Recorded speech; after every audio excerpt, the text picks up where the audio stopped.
এত আত্মবিশ্বাসী এবং এত একরকমের হাসি খুশি মনে হচ্ছিল, বুঝতে অসুবিধা হচ্ছিল না যে 2 বছর ধরে নির্বাসনের পর তিনি যখন ঠিক করে ফেলেছেন যে দেশে তিনি ফিরবেনই, এবং তিনি যখন উপলব্ধি করতে পারছেন একজন অভিজ্ঞ রাজনীতিবিদ হিসেবে, যিনি বহু প্রতিকূলতা পার হয়েছেন, যিনি বহুবার দেশে ফেরায় বাধার সম্মুখীন হয়েছেন, তিনি যখন বুঝতে পারছেন তার জনগণ প্রস্তুত, তিনি যখন বুঝতে পারছেন যে তার দল নেতা কর্মীরা প্রস্তুত, তিনি যখন বুঝতে পারছেন তিনি প্রস্তুত দেশে ফিরতে, তখন তার ভেতরে এমন একটা স্বস্তি এসেছে, এমন একটা বিশ্বাস এসেছে যে তিনি তার কথার মধ্যে সেটা স্পষ্টত ফুটে উঠছিল। শেখ হাসিনা দিল্লির সংবাদ সম্মেলনে উপস্থিত হয়েছেন। প্রথম প্রকাশ্য উপস্থিতি হিসেবে ভারতের সংবাদ মাধ্যম যখন এটা ব্যাপকভাবে প্রচার করছিল,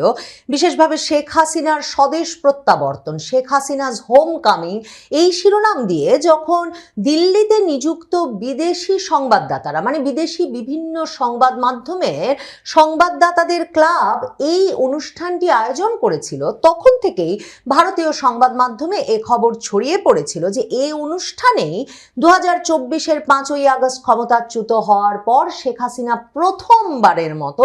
প্রকাশ্য উপস্থিতিতে আসছেন। তখনই নানা প্রশ্নের উত্তরে অনুসন্ধানে বোঝা গিয়েছিল শেখ হাসিনার প্রকাশ্য উপস্থিতি মানে কিছুতেই তিনি ভিডিও বার্তার কোনো কথা বলছেন না, তিনি ভিডিওতে আসবেন এমন কোনো কথাও নেই। এমনকি ওই দাওয়াতপত্রটিতেও লেখা ছিল শেখ হাসিনা লাইভ সংযুক্ত হবেন এবং সাংবাদিকদের সঙ্গে কথা বলবেন ওই অনুষ্ঠানটিতে। এই অনুষ্ঠানটিকে সাংবাদিক সম্মেলন, সংবাদ সম্মেলন হিসেবে অভিহিত করছিল ভারতীয় মিডিয়া। কেন, সেটাও খুব পরিষ্কারভাবে দিল্লির সংবাদ সম্মেলনটির শুরু হওয়ার পর যখন পৃথিবী জুড়ে বিভিন্ন সংবাদ মাধ্যম এই সংবাদ সম্মেলনটি লাইভ করা শুরু করলো, তখন পরিষ্কার হয়ে গেল। মার্ক টালি অডিটোরিয়ামে অনুষ্ঠিত ওই সংবাদ সম্মেলনটিতে তখন তিল ধারণের জায়গা নাই।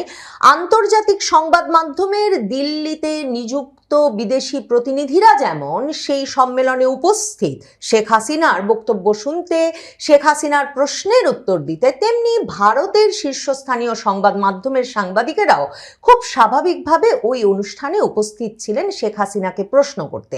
শেখ হাসিনার বক্তব্য শুরু হওয়ার পর তখনও শ্রোতা হিসেবে একটা প্রশ্ন বারবার মনে জাগছিল যে শেখ হাসিনা কি লাইভ কথা বলছেন, মানে যেটা নিয়ে গত কদিন ধরে ব্যাপক গবেষণা হয়েছে, ফেসবুকে স্ট্যাটাসের পর স্ট্যাটাস লেখা হয়েছে যে শেখ হাসিনা অডিও বার্তা দেবেন এটা, আর এমনকি উনার নিশ্চয়ই